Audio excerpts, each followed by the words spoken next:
Don't be talking about Sugar Ray Leonard and George Foreman and Marvin Hagler. Marvin Hagler was 46-2, one draw, when Bob Arum started promoting his fights. I tell a lie. Bob promoted the last fight he had before the first fight with Antifermo. So he was 45-2-1, 48 fights. Sugar Ray Leonard was made already. When Sugar Ray Leonard was competing in the Montreal Olympics, he had the ABC network following him about for the whole of the games. Yeah?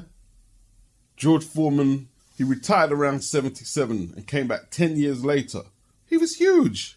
Let's not act like Bob is building these great African-American fighters from scratch. He's not. He usually jumps on when they're built already, like he did with Manny Pacquiao. You know who had him first, yeah? That was the black Islamic brother, Murad Muhammad. That's Manny's first American promoter, right? And Murad had him at quite an advanced stage. He was probably at least a 3, maybe 4 weight champion when their relationship dissolved and Bob came in. What did Bob really have to do? Manny was fighting on HBO already. He already fought on the Mike Tyson, Lennox Lewis undercard and had beat the likes of Barrera. So just keep him on HBO, give him a long-term contract, put a little bit more money behind him to give him a profile. That makes him some brilliant promoter who's nurturing talent. Muhammad Ali was world champion already when Bob Arum started promoting his fights or being the attorney for some of his fights. And the language people are using, Crawford should be grateful. He was getting overpaid. No one gets overpaid in boxing. Bob is making an investment. He's investing in Terence Crawford. Investing in Terence Crawford is not cheap. Why? Because he could have signed with anybody in America. Anybody. I was saying, Bob is paying him over his market value. No, he's not. He's not. You know why? You know what Terence's market value is? His market value is when everybody talks about him, they're like, woo, yo, he's probably the best fighter in boxing today. Forget his gates. Forget whatever his gates are and his pay-per-view revenue. Forget that, right? His market value is his potential. Bob is investing in his potential. And that's why he resigned Terence in 2018, because he was, quote unquote, overpaying him up until then because of the potential. And he didn't want to let it go. But he didn't know how to promote Terence. See, he doesn't admit that he doesn't know how to promote these people. And it's not just black fighters. He doesn't know how to promote Inouye. He doesn't know how to promote Josh Taylor. He didn't know how to promote Rigondeaux. He didn't know how to promote Floyd. He doesn't know how to promote Terence Crawford. The only people he can promote are people like Oscar De La Hoya, right? Listen, you do realize that Shelley Finkel paid a whole load of money to Oscar De La Hoya because his mum was very sick at the time. But he wanted to compete in the Olympics and Shelley was courting him to get his signature when he turned pro. He gave him $100,000 to help cover the hospital bills because of Oscar's potential. Yeah? Oscar didn't sign with Shelley. He went with someone else and he fucked them off as well. Then eventually he went with Bob. Oscar was ruthless like that. Oscar could have signed with anyone. He was the golden boy. He had a massive female following and was very popular. Before he even laced up a glove to fight pro. $150,000 for his first fight. Did he overpay? Because he wasn't 100% sure what Oscar was going to turn out like. He might have had that debut fight, which he got paid $150,000 for, and got knocked out and went on to be a flop. It's happened before. He paid him that because of the potential. It's a gamble. It's an investment. It's a gamble. It's not an overpayment.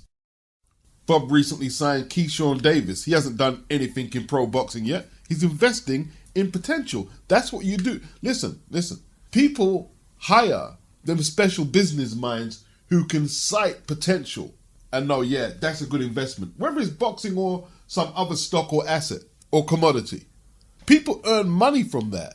You know, if it was just like, you're going to pick up obvious stuff that's made already, then anyone can really do that, can't they? They wouldn't need to hire you. They need to hire you to pick out stuff that's not obvious, but you can see potentially that's going to be a great stock. That's going to be a great investment. That's going to be a great boxer. That's going to be a great whatever. Potential. That's where the skill in signing talent lies. In football, they call them talent scouts. Look at Mick Hennessy, who had Tyson Fury, Carl Froch, and Junior Witter first. Mick Hennessy. And then who did he lose him to? Frank Warren, Eddie Hearn. the big promoters. They jump in. That's because Mick didn't have the resources or maybe the business acumen to go any further with them. Bob didn't sign Tyson Fury after he beat Vladimir Klitschko for 3 belts.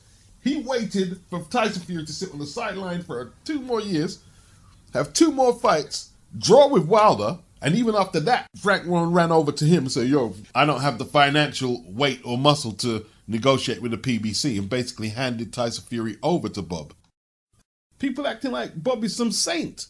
Wasn't Pacquiao chasing him around for the Matisse money? He may have paid up, but not without resistance. Arum has known for a little while that Terence is not going to resign with him. I mean, Arum doesn't have Pacquiao no more. You can't dangle the Pacquiao carrot in front of Terence. That's not there. Couldn't deliver the Spence fight. And he knew Terence was not going to resign for a 3rd time. So what did Arum start doing? Oh, we've lost money. I want to buy mansions with the money. He's trying to destroy Terence now. Because of his inability to promote Terence and recoup his money that he invested in Terence, not this overpayment, not this act of charity from this rich Jewish man to this black ghetto kid, which is what kind of picture some of you want to paint, which is totally disrespectful. So Arum sees now Terence is probably going to go elsewhere, and it could be another Mayweather situation. You know, what did Mikey say? When Mayweather left Bob, he started making money. When he left Bob, he started making money. I think he quoted someone else. And he said himself too, when I left Bob, I started making money. So what Bob did was paint this picture that no matter what you do with Terence Crawford, he won't sell. He tried to ruin his prospects outside of Top Rank. And you can disagree with what I just said there, but that's 100% true. The only reason you would do that to someone is to try and ruin their prospects. I tried to break it up, I said stop it, just leave her. She said if I can't smoke, then she can't either. Now I think Stephen Fulton fought for a WBO belt recently, but here's how Arum screwed up the Spence fight. The frivolous lawsuit against Al Heyman in 2015, and then getting Paco Vacarel from the WBO to aid your case against Heyman, did what? It put Heyman's back up against doing cross-promotion fights with Arum. It put Heyman's back up at fucking with the WBO, whose belt Terence Crawford had at 147. And then, a few years later, I believe 2017, after he probably smoked some weed or whatever it was, and can't handle the weed, Heyman won't make the fight. He's going to say, don't go with the white guy. The white guy is going to take you down the road. We are in a brotherhood. What, Heyman's going to make the fight when you talk like that? And let's face it, Spence, not keen on the fight either. Let's keep that real. But Crawford can't control Spence. He signed with Bob Arum. You're supposed to keep the lines of communication open because PBC have all the welterweights. But this guy, Arum, was not professional in trying to communicate with Al Heyman, who I was going to say was a man of few words, a man of no words. Whatever you felt about the brotherhood at the PBC or whatever, it shouldn't have been out there in the open on social media. And now they're using this against you. And it serves him right. He apologized for the Kate Abdo thing. Cool, fair enough. But it just goes to show his character as well. At least he apologized. But he still exposed who he is and of what character he is. Eddie worked tirelessly to try and get that AJ Fury fight done. And he got it done. And Bob fucked it up. And before that, he was telling people to go fuck themselves when they were asking about the fight. That's what he told me and you. Go fuck ourselves. Well, you might find it cute that this old man dribbling from his fucking mouth and shit talks to you like that. Nah, you go fuck yourself. Yeah? You ruined that fight. You ruined the Spence fight. At least Eddie got Wilder to sit down and have a meeting. Well, he didn't, but DAZN did. He hasn't even been able to get Spence to sit down and have a meeting. This piece of shit. Because he's burnt so many bridges. And maybe Al should be able to look past it. But then again, why didn't Bob say, yo, you know something? I apologize for this behavior. Let's start again in social media. Since you said all this shit in social media about Al Heyman, why don't you apologize in social media? You can't ruin Crawford's prospects, his promotional prospects, with your unprofessional approach and then tell Terence he needs to do more to promote himself. Arum said that Terence has got to do more to promote himself. Well, this lawsuit is getting him quite a lot of publicity, so not a bad start for 2022. Drag Arum's name through the mud, and he deserves it. Some of you don't understand what you sound like. If it wasn't for Bob, he'd be in the ghetto and he'd be locked up or shot in some horrific circumstances. Maybe if it wasn't for black fighters, Bob wouldn't have the shit that he's attained through the years. You ever thought about that? Has anyone ever noticed in life, a lot of people have these very vociferous, I'm going to stand on my square points in a debate, but they never ever look at it from the other side of the mirror. Well, let me just say this. Whatever you think Bob overpaid Terence, he made it back by keeping Manny Pacquiao away from Terence. There are no overpayments in boxing. Terence risks his life and his health. Bob risks his money. He invests his money. Terence invested his blood, sweat and tears. And there's no boxer who could have done more than what he did in terms of pugilism. None. Bob is an arrogant, old Jewish white man who thought to himself, I'm going to put this black guy, Al Heyman, in his place. I'm going to put him in court. What for? What did he turn up? He was doing a lot of in-house fights way before Al Heyman came along. He came out and told boxing fans to boycott the PBC if Al Heyman don't make the fight. I'm not even going to say I disagree with that, but he shouldn't be saying it, should he? That's a discussion for boxing fans, YouTube channels, social media on different forums. That's what that's a discussion for. Not for someone who's trying to make fights as a promoter for his fighters. It's just not the appropriate language. So let's discuss all the handouts that Terence Crawford is apparently getting. First of all, the money isn't just coming from Top Rank, right? The money was coming from HBO. It was coming from ESPN. They own all the rights to Terence's fights, his catalogue of fights, which will appreciate in years to come because the man is already a Hall of Famer. You know, you see the Top Rank channel posting up fights. They own all them rights to them fights. If it's the fighters who put their blood, sweat and tears in there, do you think they own any of that? What was Chris Eubank saying when he was going to war with Frank Warren and Eddie Hearn? He was talking about perpetuity. That is generational wealth. Them reels they have there a film. You think the fighters get anything when they're broke? Look at Iran Barkley living in his mum's apartment. But that's what you signed for. This is what Barry Hearn was saying. With Dillian, he's independent. Doesn't really need us, does he? But Dillian probably isn't going that deep into the actual rights of his works that are being filmed. Eubank was going in deep. Why do you think they tried to humiliate him and make him sound like some fucking nut job? Anyone who believes Terence Crawford was no kind of asset, well, you can believe what you want. He couldn't do any big pay-per-view numbers because Master Bob screwed up the Spence fight, kept him away from Pacquiao, but outside pay-per-view, he done good viewing figures, which attracts what? Advertising revenue. Done very good viewing figures. You know, you can't just get anybody up there to attract endorsement deals and whatever. They had a top quality operator up there in Terence Crawford. You got to pay for that. How much do you want Terence to get paid? How much do you want him to get paid? You know, you've got Coca-Cola, Budweiser, Nike, all advertising on the thing. You're making a fortune. How much do you want Terence to take, huh? How much do you want him to take? 50 grand? Yeah, of course, right now, it's not tenable for Bob to promote Terence Crawford. He ain't got a Mayweather there. He hasn't got a Pacquiao there. He's got nobody there. But then again, he's not exactly good at building bridges. He's at war with Eddie Hearn all the time. Sometimes for no reason, he'll just come, fuck Eddie, just spitting out of his mouth. He's at war with Al Heyman. The only thing is Al Heyman doesn't go back and forth with him. He just leaves him there to stew. DAZN paid Mikey Garcia $7 million to fight Jesse Vargas. $7 million.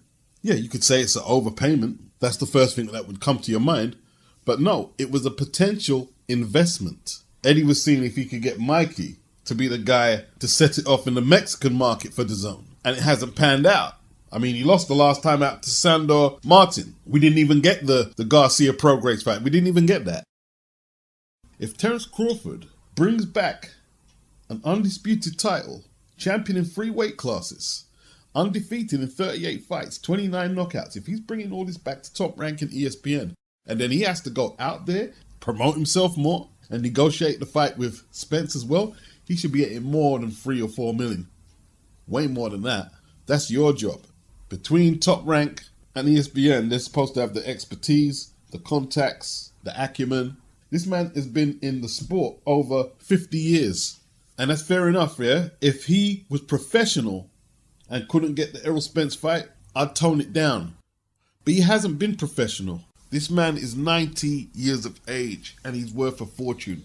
Crawford is still making his way in the world. And you come out and say all of that shit, hoping nobody will sign him, when you try and paint him as someone who can't sell, who can't generate money. Nah, it's not professional.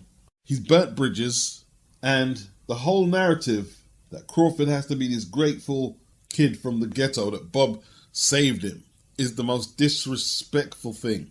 Top Rank and ESPN are cooperations. They're big co-ops. They're big corporations who get most of their money from advertising. Yeah? Most of Top Rank's cards and ESPN's cards are not pay-per-view events. Their bread and butter is non-pay-per-view events through the span of a year. Let's say they put on 20 or 30 cards for the year, or whatever it is. They have a guaranteed income from advertising from that. And Terence is one of their biggest hitters. And if you don't believe he should be compensated for whatever he's getting paid, and if you believe anyone's doing him a favor, because of what reason are they going to do him a favor? You're a moron. The money men speculate to accumulate. That's what they do. So if he's just on regular Top Rank, no pay-per-view, and 1 million people watch his fights, that's a whole lot of advertising revenue, potential advertisement revenue he is bringing ESPN's way. When Teofimo asked Bob for more money, Bob said, yo, you can farm you out for a purse bid. Didn't get the money. He didn't get the money because Bob and ESPN didn't think that was value. Apparently they think Terence's value. Regardless of what Bob says, fuck what Bob's saying. Yeah? Everything comes to an end. Maybe they don't want to pay out no more. That's fair enough. But up until then, they thought it was value in that contract to pay Terence Crawford. Yeah, they were holding on to see if they could get a business strategy to get him that big pay-per-view fight. But that's not Crawford's fault. Bob messed it up. Killed the Pacquiao fight. Antagonized Spence's advisor. So not only could Crawford not get the fight with Spence, we're talking Keith Thurman, Danny Garcia, Sean Porter, Ugas. None of them available to Terence. So let's look at this all-time flop. Terence Crawford. Terence Crawford has proven time and time again to be a box office hit in his hometown. The reigning super lightweight king will likely play to yet another sold-out crowd in his home state of Nebraska. More than 80% of the tickets have already been sold for his August the 19th unification clash with fellow unbeaten unified 140-pound titleist Julius Ndongo. Live, primetime on ESPN from the Pinnacle Bank Arena in Lincoln, Nebraska. We knew this was going to be something special, but the support for Terence continues to be overwhelming. Hall of Famer promoter Bob Arum told FightNights.com, the fans out here absolutely love him and is already showing in ticket sales. The pre-sales we had for this event was our best ever. Now, just a few days after tickets went on sale on Saturday, July the 15th, we don't even have 20% of the tickets left. It's just incredible. Is that Bob bigging up Terence for his numbers? Crawford has already packed the house on 4 different occasions at CenturyLink in Omaha, the most recent in its 8th round wipeout of John Molina last December. Sandwiched in between them came 3 road appearances, a win over Delorme, Texas, and a pair of trips to Madison Square Garden. He fought Felix Diaz in the MSG. More than 90% tickets sold. It's all documented. Terence Crawford also delivered ESPN ratings increase on Saturday. Terence Crawford was impressive in the ring on Saturday, and so too was the bump in television audience for ESPN. The final numbers came in Tuesday for Saturday night's 4th round knockout by the Omaha, Nebraska native Crawford of England's Kell Brook, and it was good news for Top Rank Boxing. They put the main event on regular ESPN pay cable as opposed to behind a paywall for ESPN Plus, which they've done for the Porter fight, and no one could access it. What did Arum say? This is what UFC do. They use ESPN Plus and email people information. Boxing don't work the same way as UFC. Dana White and his operation is constructed a whole lot different to how old 90-year-old Bob has been constructing his outfit for years. And the Crawford Brook card delivered. 1.75 million viewers on average for the 2.5-hour broadcast. Keith Idek reported that Saturday night's main event audience was just more than 2 million fans for his fourth successful defense in Las Vegas, an increase in comparison to December of 2019 when he fought Kavalauskas that had an audience of only 1.6 million viewers. So people want to watch Crawford because he keeps his end of the bargain. How long has he been at Top Rank? And you can't bring him any star names? Undefeated, champion at free weights, consensus 1 or 2 pound for pound, and you can't bring him the star names? Is Terence Crawford's full? Bud was 13-0 when he signed with Top Rank 10 years ago. 13-0, 24 years of age, right? They had him for 10 years, 25 fights, undefeated, champion in free weight classes, consensus pound for pound, 1 or 2, undisputed champion at 1 weight class. And they couldn't bring him 1 super fight in 10 years? And is Terence Crawford's full? Really? Under what logic? I'll debate anyone on that. 10 years. You had him for 10 years. You had 10 years to bring him a super fight with either Pacquiao, Floyd, Errol Spence. And that's the really big fights. What about the Danny Garcias, the Thurmans, Mikey Garcia, Lomachenko? I mean, when he got Sean Porter, we were like, wow, you got Sean, man. In 10 years. I tell you where his Bud's fault. Re-signing, it was his fault. And staying there so long. That's Bud's only liability. Stayed there too long, shouldn't have re-signed. Bob Arum had 10 years to deliver. 10 years to deliver. It's a good thing he wasn't doing that just eat thing with Snoop. Man's ribs would be shiny by the time he turned up at your door. After 10 years, undefeated, freeweight champion, undisputed champion, consensus pound for pound 1 or 2, first ballot Hall of Famer, booked already. You're there 10 years, 25 fights, no reverses, no draws, whole load of knockouts. Came to you 13-0. And you can't turn me into a star as a promoter? Yo, check this out. Check this out for a stat, right? Just like Crawford, Floyd was at Top Rank 10 years. His first fight, 10 years, 1996. His last fight was in 2006. 10 years. He was 35-0. And why did Floyd leave? You had the best fighter of the generation for 10 years. Yeah? When piracy and bootlegging fights was not the issue it was today. And you couldn't make him a pay-per-view star. So let's work this out. Let's figure this out. Let's really go for this. Let's really bury this. Let's bury it, right? So from 1996, right, till 2021, right? Quarter of a century. I don't do maths, but that's right, yeah? A quarter of a century. You've had 2 of the best fighters of this generation. And you had one for 10 years, and you had another one for 10 years. And you could have made neither of them into a global boxing icon. And they were both undefeated. Terence arrived at Top Rank 13-0, then went another 25-0 until the split last year. Floyd debuted on Top Rank and was 35-0 when he bought his way out of the contract. You've had 2 consensus pound for pound best fighters for a decade apiece. And it's not like Mayweather's era crossed into Crawford's era. No. You had a 5-year gap in between Mayweather and Crawford. And what do they have in common? I'm young, gifted, and black. Young, gifted, and black. People talking about, well, it's not just black fighters. What about Mikey Garcia? Yeah, we've already established that. He can't promote nobody unless they're built already. He can't promote. Ask Josh Taylor. Ask Inoue. Mikey never had an Oscar De La Hoya type fan base. He wasn't surrounded by these great Mexican fighters like Manny was, like Morales and Barrera. Didn't have the dance partners. So if you're asking me, can he promote a Mexican fighter or a Latin fighter who hasn't been built up already? No, of course he can't. But once again, Terence is not comparable to Mikey. Terence couldn't get the super fights, but still fought his way into a pound-for-pound consensus position. Mikey hasn't done that. Has Mikey ever been pound-for-pound ranked by anybody credible?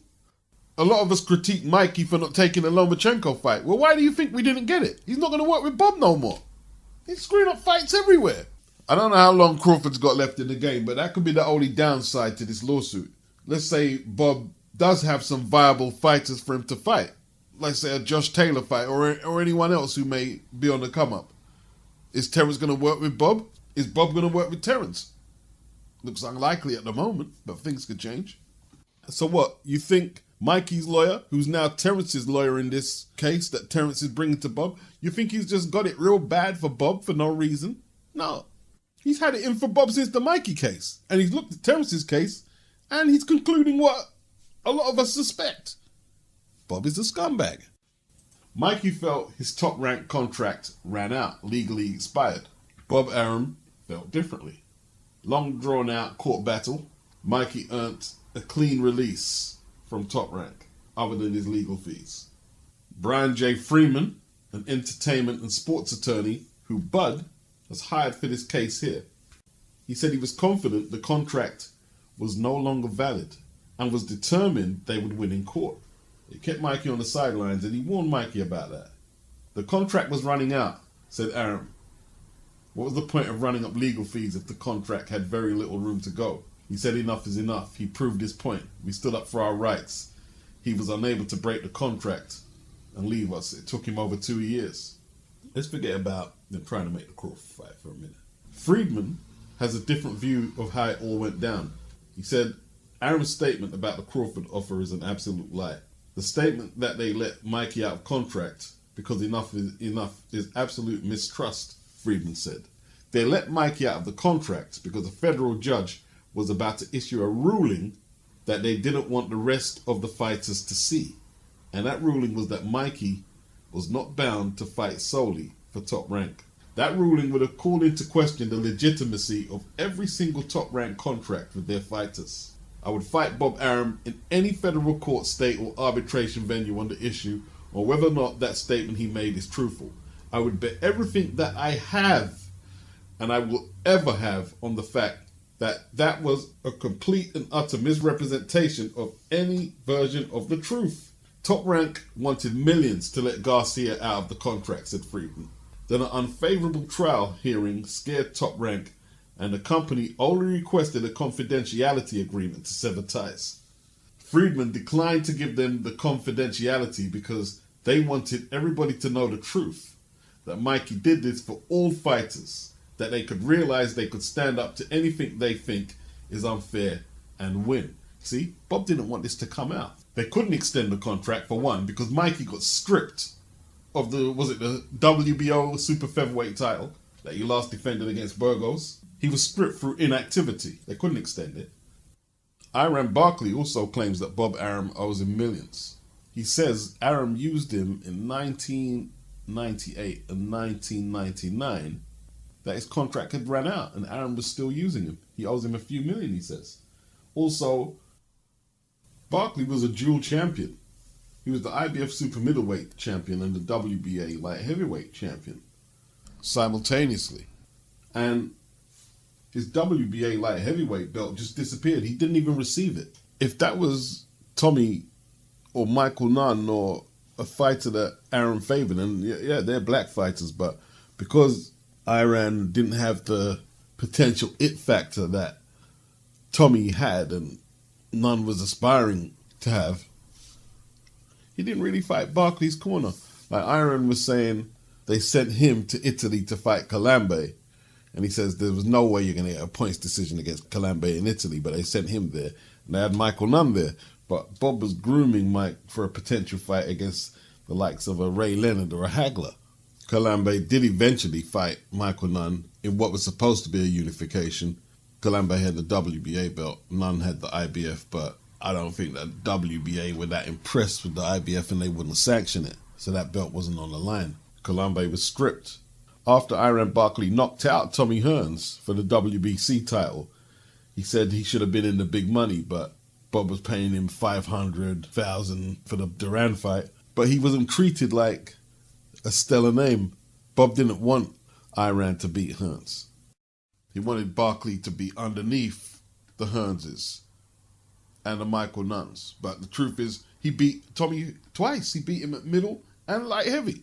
Barkley, in my eyes, beat Michael Nunn, right?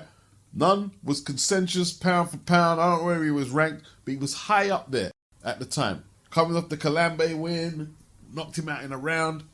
And Michael Nunn's stock dropped after the Barkley fight. It dropped amongst the trade magazines. Ring, KO, it dropped. Barkley fought out of his skin. But, you know, Barkley was always an underdog. This rough kid from the South Bronx. And he was never treated like a star by Bob Arum. Yeah, don't get me wrong. Duran put on a great performance that night when he took Barkley's WBC middleweight title. But did he really win?